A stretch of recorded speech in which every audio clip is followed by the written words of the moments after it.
Hi guys, എല്ലാവർക്കും ജെൻസി ഫാമിൻ്റെ പുതിയ വീട്ടിലേക്ക് സ്വാഗതം കേട്ടോ. ഇന്നത്തെ നമ്മുടെ ടോപ്പിക് വെച്ചാൽ എന്തുകൊണ്ട് നിങ്ങൾ കൃഷി തുടങ്ങണം. ആസ് എ ജെൻസി ഒരു യുവകർഷക നിലക്ക് നിങ്ങൾ എന്തുകൊണ്ട് കൃഷി തുടങ്ങണം എന്ന് പറയാൻ പോകും കേട്ടോ. അപ്പോൾ അതിന് മുമ്പ് ഞാൻ എൻ്റെ കൃഷിത്തോട്ടങ്ങൾ കാണിച്ചു തരും. അതിനുശേഷം നിങ്ങൾ എന്തുകൊണ്ട് കൃഷി ചെയ്യണം ഞാൻ പറഞ്ഞു തരും കേട്ടോ. അപ്പോൾ നിങ്ങൾക്ക് കൃഷി ചെയ്യാൻ താല്പര്യമുണ്ടെങ്കിൽ തീർച്ചയായിട്ടും നിങ്ങൾ വീഡിയോ അവസാനം വരെ കാണണം. ഒരുപാട് കാര്യങ്ങൾ പറയാൻ പോകുന്നുണ്ട്. അപ്പോൾ എല്ലാവരും കൃഷിയിലേക്ക് ഇറങ്ങുക. അതിന് മുമ്പായിട്ട് എന്നെ ഞാൻ പരിചയപ്പെടുത്തി തരാം. എൻ്റെ പേര് മനു. ഞാനൊരു ജെൻസി കർഷകനാണ്. ഞാൻ എൻ്റെ ജോലിയോടൊപ്പം ചെറിയ കൃഷി ചെയ്യുന്നുണ്ട്. അപ്പോൾ ഞാൻ ഇവിടെ ഹോസ്പിറ്റലിൽ വർക്കിംഗ് ആണ്. അപ്പോൾ അതിന് ഫ്രീ ടൈം കിട്ടുമ്പോൾ ഞാൻ ചെറിയ കൃഷി ചെയ്യാറുണ്ട്. അപ്പോൾ നിങ്ങൾ എൻ്റെ വീഡിയോ ആദ്യമായിട്ട് കാണാൻ തീർച്ചയായിട്ടും ആ ചാനൽ സബ്സ്ക്രൈബ് അടിക്കുക, ലൈക്ക് അടിക്കുക. തീർച്ചയായിട്ടും നിങ്ങളുടെ അഭിപ്രായ നിർദ്ദേശം ആ കമൻറ്റ് ബോക്സ് അറിയിക്കുക കേട്ടോ. പിന്നെ എൻ്റെ വീഡിയോ കാണാൻ അധികം ആൾക്കാരും എനിക്കൊരു സപ്പോർട്ടീവ് ഇല്ലാത്തവരെ തോന്നുന്നത്. കാരണം ആരും സബ്സ്ക്രൈബ് അടിക്കില്ല. അപ്പോൾ നിങ്ങൾ എന്തായാലും ഈ വീഡിയോക്ക് സബ്സ്ക്രൈബ് അടിക്കട്ടോ. അപ്പോൾ നമുക്ക് വീഡിയോയിലേക്ക് പോകാം. ഞാൻ പൊതുവേ ചെയ്യാറുള്ള വെച്ചാൽ സമ്മർശ കൃഷി അഥവാ മൾട്ടി ക്രോപ്പിങ്. അപ്പോൾ ഞാൻ പ്രധാനമായി കൃഷി വെച്ചാൽ കവുങ്ങ്, കുരുമുളക്, ജാതി, കോഫി, പിന്നെ കൊക്കോ, ബനാന അങ്ങനത്തെ ഒരുപാടുണ്ടോ. അപ്പോൾ നമുക്ക് ഓരോന്നേക്ക് മാറി പോയി വെക്കാം. ആദ്യം ഒന്ന് കവുങ്ങ് കൃഷിയിലോട്ടാണ് പോകാം കേട്ടോ. എൻ്റെ കവുങ്ങ് കൃഷി കാണിച്ചാലേ ഇത് ഞാൻ 2024 നട്ട കവുങ്ങാട്ടോ. ആ തലവരെ നട്ടിട്ടുണ്ട്. ഈ കവുങ്ങ് കൃഷിയിൽ ഞാനൊരു മൾട്ടി ക്രോപ്പായിട്ട് കുറച്ചുകൂടി പൈസ ഉണ്ടാക്കാൻ, അല്ലെങ്കിൽ ഒരു ബെറ്ററായിട്ട് ഈൽഡ് ഉണ്ടാക്കാൻ, അല്ലെങ്കിൽ പൈസ ഉണ്ടാക്കാൻ ചെയ്യുന്ന കാര്യം വെച്ചാൽ കവുങ്ങ് കൃഷി വലുതാകുമ്പോൾ ഞാൻ കുരുമുളക് കയറ്റിയിടും കേട്ടോ. കുരുമുളക് കയറ്റിയിടുമ്പോൾ എന്താ വെച്ചാൽ നമുക്ക് രണ്ട് രീതിയിൽ അതിൽ ഇൻകം ഉണ്ടാക്കാൻ കഴിയും. അപ്പോൾ അതിൻ്റെ സ്പേസ് ഉണ്ട്. സ്പേസ് ഞാൻ കാണിച്ചു തരാം. ഞാൻ എന്താ ചെയ്തത്, ഈ വരുന്ന സ്പേസിലൊക്കെ ഞാൻ റോബസ്റ്റൻ്റെ കോഫി വെച്ചിട്ടോ, ഇവിടെ മൾബറി വെച്ച്, അതുപോലെ ഇവിടെ ഞാൻ കോഫി വെച്ചിട്ടോ. ഇത് 2 ആഴ്ച മുമ്പ് വെച്ചാട്ടോ. എൻ്റെ തന്നെ മറ്റൊരു കൃഷിയാണ് ബനാന കൃഷി. ഞാൻ നേന്ത്രവായ കൃഷി ചെയ്യാറുണ്ട്. പ്രധാനമായിട്ട് ഇവിടെ മഞ്ചേരിക്കുള്ളനാണ് കൃഷി ചെയ്തത്. അപ്പോൾ ആ മഞ്ചേരിക്കുള്ള ഞാൻ കാണിച്ചു തരാം. ഏകദേശം 4 മാസം പ്രായമായിട്ടോ. ഇതാണ്ട് അതിൻ്റെ റിസൾട്ട്. ഇത് കണ്ടില്ലേ, ഇത്തരം ഒരു 10 ഞാൻ കുഴിച്ചിട്ടുണ്ട്. ഇത് 6-ാം മാസം ആകുമ്പോൾ കൊലുക്കും, 9-ാം മാസം ആകുമ്പോൾ നമുക്ക് കൊല വെട്ടാനാവും കേട്ടോ. ഈ മഞ്ചേരിക്കുള്ള പ്രധാനമായിട്ട് വളം കൊടുക്കാന്ന് വെച്ചാൽ ചാണകവും, കോഴിക്കാഷ്ടം, ആട്ടുംകാട്ടും, പിന്നെ കേരള കാർഷിക സർവകലാശാല നിർമ്മിച്ച അയർ എന്ന സാധനമുണ്ട്. നിങ്ങൾക്ക് ഗൂഗിളൊക്കെ സെർച്ച് ചെയ്താൽ കാണാൻ കഴിയും. അത് നല്ല മൈക്രോന്യൂട്രിയൻസ് ഉണ്ട്. പ്രധാനമായിട്ടും zinc, boron, calcium, magnesium, sulphur, ഇത്രയും കാര്യങ്ങളെല്ലാം അടങ്ങിക്കൊണ്ട് ബെറ്റർ ആയിട്ടുള്ള ഒരു കൊല ഉണ്ടാവാനൊക്കെ സഹായിക്കട്ടോ. പിന്നെ നല്ല വെയിറ്റേജും കൂടും. നമ്മളിപ്പോൾ വാണിജ്യാടിസ്ഥാനമൊക്കെ ചെയ്യണമെങ്കിൽ it's A very good option ആട്ടോ. അപ്പോൾ നമുക്ക് മറ്റൊരു കൃഷിയിലേക്ക് പോകാം. എൻ്റെ തന്നെ മറ്റൊരു കൃഷിയാണ് കുരുമുളക്. ഞാൻ കവുങ്ങ് കിട്ടുന്ന സ്പേസിൽ, അതുപോലെ ഒരുപാട് മരങ്ങളൊക്കെ ഉണ്ടെങ്കിൽ സ്പേസിലൊക്കെ ഞാൻ കുരുമുളക് വെച്ചിട്ടുണ്ട്. അത് ഞാൻ കാണിച്ചു തരാം. ഇതാട്ടോ കുരുമുളക്, 1 വർഷം പ്രായമായിട്ടുള്ള ഐസർ തേവാട്ടോ. ഇത് കോഴിക്കോട് റിസർച്ച് സെൻറ്ററിൽ നിർമ്മിച്ചെടുത്താട്ടോ. നല്ല വെറൈറ്റിയാണ്. ഇപ്പോൾ 1-ാം വർഷം ആകുമ്പോൾ തിരി വന്നിന്. ആ തിരി ഉള്ളിൽ കഴിഞ്ഞാൽ അടുത്ത വർഷം ആകുമ്പോൾ നല്ല തിരിയോട് കൂടി മേലോട്ട് കയറി പോട്ടോ. ഞാൻ പ്രധാനമായിട്ട് കുരുമുളക് കൃഷി വെച്ചാൽ കരിമുണ്ട, കുമ്പുക്കൽ, അതേപോലെ തന്നെ നമ്മളെ സാധാ വെറൈറ്റി ആയിട്ടുള്ള അറക്കമുണ്ടി, നീലമുണ്ടി, അങ്ങനത്തെ ഒരുപാടുണ്ട്. പിന്നെ ഐസർ വെറൈറ്റി ഉള്ള തേവം, പിന്നെ അങ്ങനത്തെ ഒരുപാട് വെറൈറ്റീസ് ഉണ്ട്. തേവം, ശ്രീകര, ശുഭകര എന്ന കുറച്ച് വെറൈറ്റീസ് ഉണ്ട്. ഇപ്പം കോഴിക്കോട് പോയപ്പോൾ എനിക്ക് 20 രൂപയ്ക്ക് ഒരു പ്ലാന്റ് കിട്ടിട്ടോ. അപ്പോൾ അവിടെ കുറഞ്ഞ നിരക്കിൽ ഒരു പ്ലാന്റ് കിട്ടും. ഇങ്ങനെ നഴ്സറി പോയപ്പോൾ ഒരുപാട് റേറ്റ് ഉണ്ടാവും. അപ്പോൾ ഏറ്റവും മിനിമം കോസ്റ്റിൽ നമുക്ക് കൃഷി തുടങ്ങുകയാണെങ്കിൽ ഏറ്റവും നല്ലതാട്ടോ. പിന്നെ വേറെ കുരുമുളക് കൃഷി ഞാൻ കാണിച്ചു തരാം. ഇത് മുമ്പ് പറമ്പുണ്ടായ കൃഷി ഇതാട്ടോ. ഇത് കരിമുണ്ടാട്ടോ. പിന്നെ ടോപ്പിലോട്ട് പോയിക്കിന് ഇതൊക്കെ നല്ല തിരി വന്നിട്ടുണ്ട്, ഉഷാറായിട്ട് വളരുന്നുണ്ട്. ഇപ്രാവശ്യം തൊട്ട് ഞാൻ പന്നിയൂരും ചെയ്തിട്ടുണ്ട് കേട്ടോ. അപ്പോൾ ഞാൻ ഇപ്രാവശ്യം ചെയ്ത ഒരു കുരുമുളക് കേട്ടോ. കണ്ടോ, ഇത് കുമ്പുക്കലാട്ടോ. കണ്ടില്ലേ, ഞാൻ ഈ ചെന്തല വെച്ചുണ്ടാക്കിയെടുത്താട്ടോ. ഇവിടെ മണ്ണിട്ട് ഞാൻ ഇപ്പോൾ അത് മേലോട്ട് കയറി പോകുന്നുണ്ട്. രോഗങ്ങളില്ലാണ്ട് ഉഷാറ് വളരട്ടെ. ചെറിയ രോഗങ്ങളൊക്കെ കാണുന്നുണ്ടെങ്കിലും നമുക്ക് ഉഷാറായിട്ട് വളരുന്നുണ്ട്. കവുങ്ങുമ്പോഴാണ് കൃഷി ചെയ്തത്. ഇതൊക്കെ ഈ കൊല്ലം നട്ട കുരുമുളക് കേട്ടോ. ഇത് കഴിഞ്ഞ കൊല്ലം നട്ടത്, അതുപോലെ അതും കഴിഞ്ഞ കൊല്ലത്. ഇത് 2 വർഷം പ്രായമായിട്ടുള്ള കുരുമുളക് കേട്ടോ. അടുത്ത എൻ്റെ പ്രധാനപ്പെട്ട കൃഷിയാണ് ജാതി. ഞാനിവിടെ 4 ജാതി വെച്ചിട്ടുണ്ട്. കഴിഞ്ഞ കൊല്ലം രണ്ടെണ്ണം വെച്ചിന്, ഈ കൊല്ലം 2 വെച്ചിട്ടുണ്ടോ. അപ്പോൾ ഞാൻ ഓരോ വെറൈറ്റീസ് പറഞ്ഞുതരാം. ഞാൻ ആദ്യം കാണിക്കാൻ പോകണമെന്ന് വെച്ചാൽ ഐസർ കോഴിക്കോട് റിസർച്ച് സെൻറ്റർ നിർമ്മിച്ച ഐസർ ശ്രീലങ്കനാണ് കേട്ടോ. അപ്പോൾ നല്ല കുഴപ്പമില്ലാണ്ട് ഇത് വളർന്നിട്ടുണ്ട്.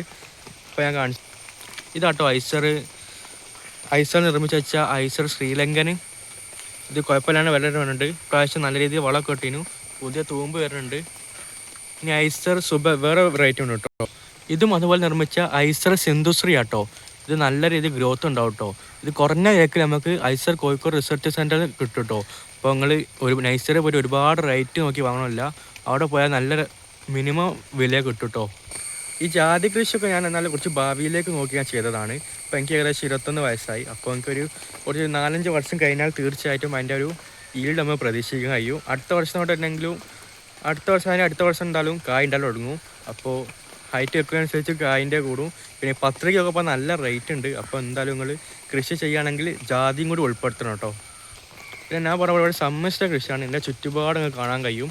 ഒരുപാട് ചേന, കൂവ, മഞ്ഞൾ, ഇഞ്ചി അങ്ങനത്തെ എല്ലാ പൂളൊക്കെ ഉണ്ട് കേട്ടോ. അപ്പോൾ ഇതൊക്കെ എൻ്റെ ഫാദറിൻ്റെ ആണ്. ഞാൻ ചെറിയ രീതിയിലാണ്ട് കുരുമുളക്, കാപ്പിയൊക്കെ ചെയ്യാറുണ്ട്. ഞാൻ കാപ്പിൻ്റെ കാണിച്ച എത്രമാത്രം ഹൈറ്റ് വെച്ചിരുന്നു 2 ആഴ്ച കൊണ്ട്. ഇത് കണ്ടില്ലേ, ഇത് ഏകദേശം 1 വർഷം പ്രായമായിട്ടുള്ള കുരുമുളക് കേട്ടോ. ഇത് കയറി പോകുന്നത് നിങ്ങൾക്ക് കാണാൻ കഴിയും. ഞാൻ ഇറക്കി പറിച്ചിട്ടുണ്ട് കേട്ടോ. പിന്നെ അതിൻ്റെ ഇടയിൽ റോബസ്റ്റൻ്റെ കോഫി വെച്ചിട്ടുണ്ട്. ഇത് നമുക്ക് ഷോൾഡറിൻ്റെ ഹൈറ്റ് ആകുമ്പോൾ ഒന്ന് കവാത്ത് ചെയ്ത് വെച്ചിട്ടോ, കുറച്ച് ടോപ്പിലെത്തിയിട്ട്. 2021 കൊറോണ സമയത്ത് ഞാൻ കുറച്ച് കവുങ്ങ് ഒഴിച്ചിട്ടുണ്ട്. ഞാൻ എൻ്റെ ഫാദറും കൂടി അത് ഞാൻ കാണിച്ചു കേട്ടോ. ഇത് കണ്ടില്ലേ, ആ തല വരെ നട്ടിട്ടുണ്ട് കേട്ടോ. ഒരു വരിയായിട്ട് വരമ്പിനെ നട്ടായിട്ട് ഇതിന് കുറച്ച് ഒരു അടുത്തല്ലാണ്ട് നമ്മൾ ഇവൽ കുരുമുളകിൻ്റെ വള്ളി ഇടും കേട്ടോ. നല്ല കരിമുണ്ട കുമ്പുക്കെല്ലാം നോക്കി നമ്മൾ കൃഷി ചെയ്യും. ഇതിൻ്റെ ഇടയിൽ സ്പേസ് വന്നപ്പോൾ നമ്മൾ ഇവിടെ കാപ്പി വെച്ചിട്ടുണ്ട് കേട്ടോ. അങ്ങോട്ട് നോക്കാൻ കഴിയാം. പിന്നെ ഒരുപാട് തെങ്ങുകളുണ്ട്, കവുങ്ങുണ്ട്, അങ്ങനത്തെ ഒരുപാട് കൃഷികൾ ഈ സ്ഥലത്തുണ്ട് കേട്ടോ. ഈ കൊല്ലം തൊട്ട് ഞാൻ കൊക്കോ കൃഷി കൂടി ചെയ്യാൻ നോക്കിയിട്ടുണ്ട്. ഒരു 10-15 കൊക്കോ ചെറിയ സ്ഥലത്തായിട്ട് ചെയ്യാൻ വിചാരിക്കുന്നുണ്ട്. അപ്പോൾ അതിനെക്കുറിച്ച് ഞാൻ പഠിക്കലാണ്. ഒരുപാട് കർഷകരായിട്ട് ഞാനിങ്ങനെ പഠിക്കലാണ്. പൊതുവെ ഞാൻ ഓർഗാനിക്കായിട്ട് ഉപയോഗിക്കാറുള്ളത്. അധികവും രാസവളം കൊടുക്കാറില്ല. ചെറിയ രീതിയിൽ മാത്രം രാസവളം കൊടുക്കാറുള്ളൂ കേട്ടോ. അപ്പോൾ നമുക്ക് നമ്മളെ കാര്യങ്ങളൊക്കെ നടക്കട്ടോ. ഇനി നിങ്ങൾ എന്തുകൊണ്ട് കൃഷി തുടങ്ങണമെന്ന് വെച്ചാൽ, ഇപ്പോൾ നമ്മൾ ഒന്ന് ആലോചിച്ച് നോക്ക്. ഇപ്പോഴത്തെ അവസ്ഥയിൽ നമ്മുടെ ആരോഗ്യ മേഖല, നമ്മളെ ഹെൽത്തൊക്കെ ഒരുപാട് മോശമായിരിക്കുക. നമ്മൾ ഒരുപാട് പ്രോസസ്ഡ് ഫുഡ്സാണ് വാങ്ങിക്കുന്നത്. അപ്പോൾ നമ്മൾ കൃഷി ചെയ്ത് നമ്മളായിട്ട് ഹാർവെസ്റ്റ് ചെയ്യുമ്പോൾ നമുക്കൊരു മനസ്സമാധാനം ഉണ്ട്. കൃഷി ചെയ്യുമ്പോൾ നമുക്ക് കിട്ടിയൊരു സന്തോഷമുണ്ട്. അത് എല്ലാവർക്കും പറഞ്ഞറിയിക്കാൻ പറ്റില്ല. പക്ഷേ തുടങ്ങുന്നതനുസരിച്ച് നമുക്ക് ഓരോ കാര്യങ്ങൾ മനസ്സിലാക്കാൻ കഴിയും. പിന്നെ നമ്മളെ നല്ല ഫുഡ് കിട്ടും, ഓർഗാനിക്കായിട്ട് രാസവളങ്ങൾ ഉപയോഗിക്കാത്തത്. ഇപ്പോഴത്തെ ഫുഡ് എന്ന് പറഞ്ഞാൽ ഒരുപാട് മോശമായ രീതിയിലാണ് എല്ലാവരും ഫുഡ് ക്രിയേറ്റ് ചെയ്യുന്നത്. ഫുഡ് കൾച്ചറായാലും ഒരുപാട് കെമിക്കൽസ് ഉപയോഗിച്ചാണ് ചെയ്യുന്നത്. അപ്പോൾ നിങ്ങൾ എന്തായാലും കൃഷിയിലേക്ക് ഒന്ന് ചുവട് വെക്കണം. അപ്പോൾ എൻ്റെ ഒരു അഭ്യർത്ഥന കൂടിയാണ്, നിങ്ങൾക്ക് വേണ്ടി നിങ്ങളായിട്ട് സ്വന്തമായിട്ട് ഫുഡ് ഉണ്ടാക്കുന്നത് പോലെ നിങ്ങളുടെ കൃഷി സ്ഥലത്തായിട്ട് അത് എന്തും ആവാം. ഒരു ബനാന ആവാം, വാഴ കൃഷി ആവാം. അതേപോലെ തന്നെ നമ്മൾ പച്ചക്കറിയൊക്കെ നമ്മൾ സ്വന്തമായിട്ട് വീട്ടിൽ തന്നെ ഉണ്ടാക്കുക, തക്കാളി അങ്ങനത്തെ ഒക്കെ. അപ്പോൾ ഇതിനൊക്കെ ഒരുപാട് മെത്തേഡ്സുകളുണ്ട്. അപ്പോൾ നിങ്ങൾ എന്തായാലും കൃഷിയിലേക്ക് ഇറങ്ങണം. എന്തുകൊണ്ട് വെച്ചാൽ മെച്ചപ്പെട്ട ആരോഗ്യത്തിന് വേണ്ടി നമ്മുടെ മെൻ്റൽ ഹെൽത്ത്, ഇപ്പോൾ എല്ലാവർക്കും ഫിസിക്കൽ ആൻഡ് മെൻ്റലാണ് എല്ലാവർക്കും പ്രശ്നം. സ്ട്രെസ്സാണ്, ആൻസൈറ്റി, ഡിപ്രഷൻ, അങ്ങനെ ഒരുപാട് പ്രശ്നങ്ങളുണ്ട്. അതിനൊക്കെ തരണം ചെയ്യാൻ നമ്മൾ ചെറിയ കൃഷി ചെയ്യുമ്പോൾ ബിസി ആയിരിക്കുക. നമ്മൾ ഒരു കാര്യത്തിൽ കമ്മിറ്റഡായി ചെയ്യുമ്പോൾ അപ്പോൾ ഒരുപാട് മാറ്റങ്ങളുണ്ടാവും. പുതിയ കാര്യങ്ങൾ പഠിക്കാൻ കഴിയും, പുതിയ ആൾക്കാരായിട്ട് മീറ്റ് ചെയ്യാൻ കഴിയും. അപ്പോൾ ഒരുപാട് ശ്രദ്ധിക്കണം. അപ്പോൾ നിങ്ങൾക്ക് ഫ്രൂട്ട്സ് പ്ലാന്റുകൾ ക്രിയേറ്റ് ചെയ്യാം. അപ്പോൾ ഞങ്ങളുള്ള സ്ഥലത്ത് ചെറിയ പരിമിതമായ സ്ഥലത്താണെങ്കിലും ഇപ്പോൾ ഡ്രമ്മിലൊക്കെ കൃഷി ചെയ്യാറുണ്ട്. ഇപ്പോൾ ഫ്രൂട്ട്സൊക്കെ ഞങ്ങൾ വീട്ടിൽ തന്നെ മാക്സിമം ഉണ്ടാക്കുക. ഈ പേരക്ക പറയുമ്പോൾ എന്താണ്, പ്രോട്ടീൻ എൻറിച്ചഡ് അങ്ങനത്തെ ഒരുപാട് ഫ്രൂട്ട്സ്, റംബൂട്ടാൻ ഞങ്ങൾക്ക് വീട്ടിൽ തന്നെ മാക്സിമം. റംബൂട്ടാൻ ഏകദേശം എല്ലാവരും വീട്ടിലുണ്ട്. എന്നാലും അങ്ങനത്തെ ഫ്രൂട്ട്സ്, അതുപോലെ നമ്മൾ ദൈനംദിന ആവശ്യങ്ങൾക്ക് വേണ്ടിയുള്ള ഒരുപാട് കൃഷി നമ്മൾ വീട്ടിൽ തന്നെ ക്രിയേറ്റ് ചെയ്യാൻ കഴിയും. അപ്പോൾ എല്ലാവർക്കും പുതുതായി കൃഷിയിലേക്ക് ഇറങ്ങുക. അപ്പോൾ എൻ്റെ വീഡിയോ എല്ലാവർക്കും നന്ദി. എൻ്റെ വീഡിയോ എന്തെങ്കിലും മിസ്റ്റേക്കുകളോ പോരായ്മകളോ ഉണ്ടെങ്കിൽ തീർച്ചയായിട്ടും നിങ്ങൾ കമൻറ്റ് ബോക്സിൽ അറിയിക്കുക. അപ്പോൾ നിങ്ങളുടെ പുതിയൊരു തുടക്കമാവട്ടെ എല്ലാവരും കൃഷിയിലേക്ക് ഇറങ്ങുക. നമ്മളെ ആരോഗ്യത്തിന് വേണ്ടി, നമ്മുടെ ഭാവിക്ക് വേണ്ടി, നമ്മുടെ മെച്ചപ്പെട്ട ജീവിതത്തിന് വേണ്ടി എല്ലാവരും കൃഷി നമ്മുടെ പാർട്ടായിട്ട് നമ്മളൊരു പിന്തല്ലാണ്ട് മുമ്പോട്ടുള്ള ഒരു ജീവിതമാർഗം കൂടിയായിട്ട്, ഒരു സൈഡ് ഹസിലായിട്ട്, നമ്മൾ സാലറിക്ക് പുറമെ ഒരു എക്സ്ട്രാ ഇൻകം ആയിട്ട് എല്ലാവരും കണക്കാക്കി കൃഷിയിലേക്ക് ഇറങ്ങണം. അപ്പോൾ വീഡിയോ കണ്ട എല്ലാവർക്കും നന്ദി. അപ്പോൾ തീർച്ചയായും നിങ്ങൾ വീഡിയോ സബ്സ്ക്രൈബ് അടിക്കണം, ലൈക്ക് അടിക്കണം, കമൻറ്റ് അടിക്കണം. നിങ്ങൾ ഉപദേശങ്ങൾ തീർച്ചയായും നിങ്ങൾ കമൻറ്റ് ബോക്സ് അടിക്കണം. അതുമല്ല അടുത്ത വീഡിയോ എല്ലാവർക്കും കണ്ടുവരെ ബൈ ഗൈസ്. എന്തെങ്കിലും ഉണ്ടെങ്കിൽ കുറവുണ്ടെങ്കിൽ തീർച്ചയായിട്ടും കമൻറ്റ് ബോക്സിൽ അറിയിക്കാം കേട്ടോ.